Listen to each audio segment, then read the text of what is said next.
नमस्ते बच्चों। आज हम समर वेकेशन के बाद फिर से अपना क्लास स्टार्ट करते हैं।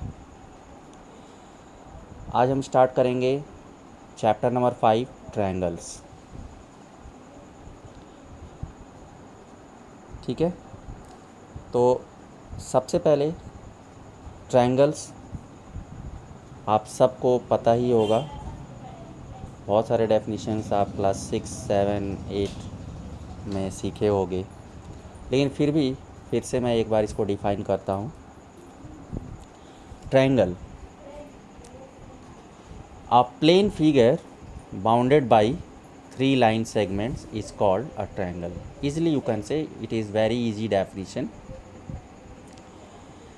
In this definition, a plane figure, this word is very important.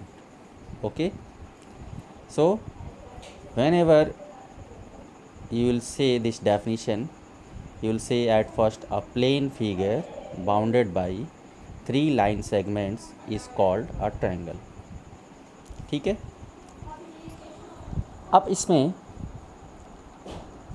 हम ट्रायंगल्स के क्या पार्ट्स हैं उसको देखेंगे। The triangle ABC is denoted as like this. You can make a small triangle and then ABC, so you can say this is triangle ABC. And what are the parts of this triangle? You can see here, it has first number 3 sides, AB, BC and CA. In this figure you can see. Then second number is 3 angles, angle A, angle B and angle C. Okay, after this 3 vertices, vertex A, vertex B and vertex C. After this we can say every triangle has 6 parts, 3 sides and 3 angles. Okay, so like this you also try to learn these things, and in this way you can define a triangle, what are the parts of the triangle, how many sides are there and how many vertices are there. Generally maximum students knows about this, but you can see some students may be in your class who are confused about this also. So I am requesting you try to learn at least this definition and these things. Okay, the next thing is the point at which any two of its sides meet is called a vertex. So in this way you can define what is called vertex, or if they are more than one, then you can say vertices. Next thing is, according to your syllabus, in this chapter you will learn about the congruent triangles at first. So before starting congruent triangles, we will learn what is the meaning of congruent figures. So what are congruent figures? You can see here, two figures are congruent if they are of the same shape and of same size. Means any two figures, if they are of same shape and same size, then you can say they are congruent.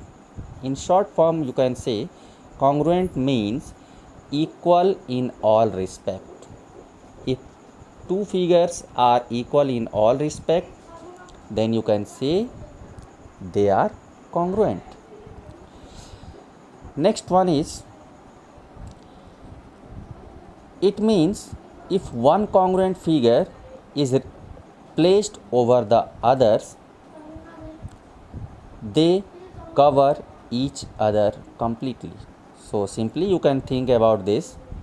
If two figures are exactly in same shape and in same size, then they can cover each other completely. So that's why you can say this. One more thing, how we can write symbolically the two figures are congruent. So this symbol is there which we can use to write the two figures are congruent. In next part we will see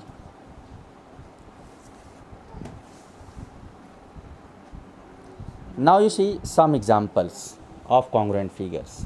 First one I am taking here, two line segments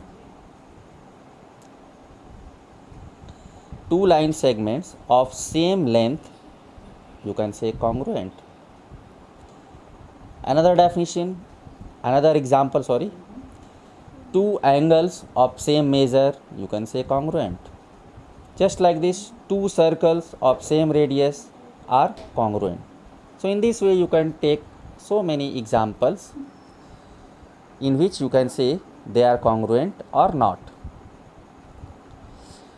After this, you see here congruent triangles. So main thing is there in this chapter to learn about congruent triangles. So what are congruent triangles? With the help of the definition of congruency, you can easily learn this. Two triangles are congruent if and only if the three sides and three angles of one triangle are congruent to the corresponding sides and angles of the other triangle. Okay, so you can say here two congruent triangles are alike in all respects. Means if two triangles are congruent to each other, it means what? Their corresponding sides are of same length, their corresponding angles are of same measure. Okay, so in these two figures of two triangles, triangle ABC and triangle DEF I am taking here, in which you can see here side AB is equal to side DE, side BC is equal to EF, and side AC or CA you can say is equal to DF or FD. So in these two triangles we can write here angle A is equal to angle D, angle B is equal to E, angle C is equal to F, and AB corresponding to DE, BC to EF, and CA to EFD. So we can write here, if these things are there in these two triangles, then we can say triangle ABC, you can use this symbol of congruency with triangle DEF. So this is the process to write symbolically how two triangles are congruent to each other. But in the same way, if you will write triangle ABC, then you are using symbol for congruency, and then you are writing triangle EDF, then it is wrong. Why it is wrong? Because in first triangle you are taking this order A, B and then C. So in the same order there should be in triangle DEF also. Then that will be right as it is written over there. Triangle ABC congruent with triangle DEF. Because you are taking AB then DE, BC then EF, CA then FD. So same order should be followed by you to write the two triangles or any two figures when they are congruent to each other. After this, there are some particular rules to check the congruency of two triangles. So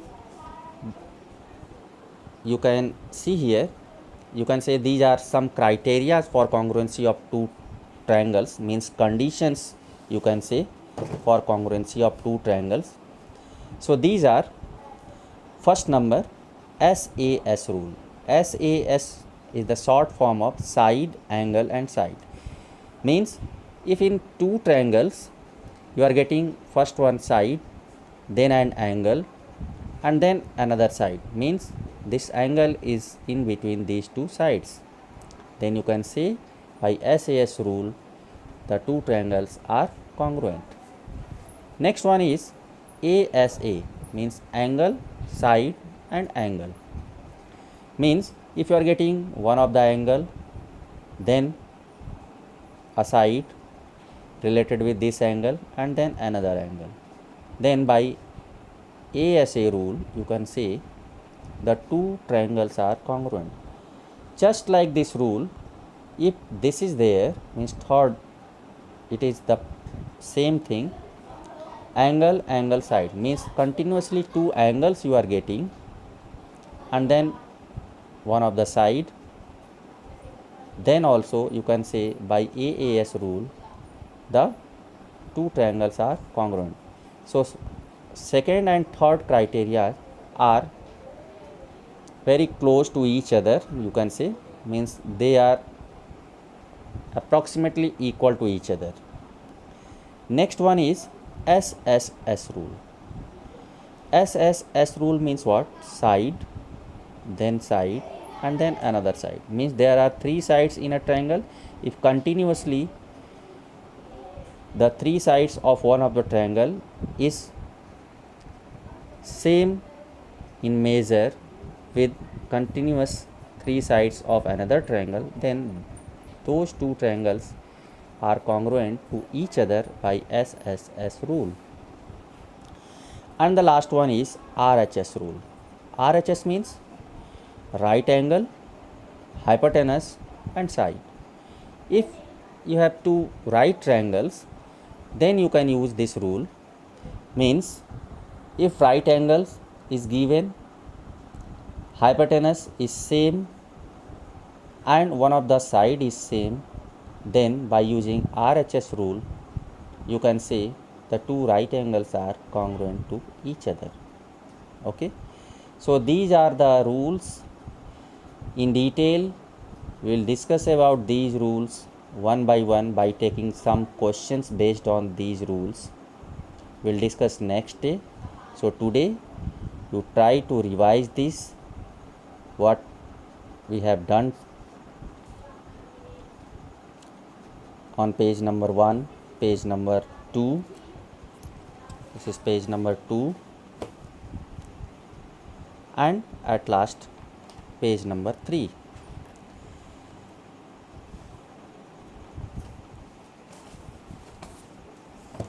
Okay, so this is there, and in this way you try to learn and write all the things in your notebook and you show me through WhatsApp messages. Okay, so this is for today. Thank you.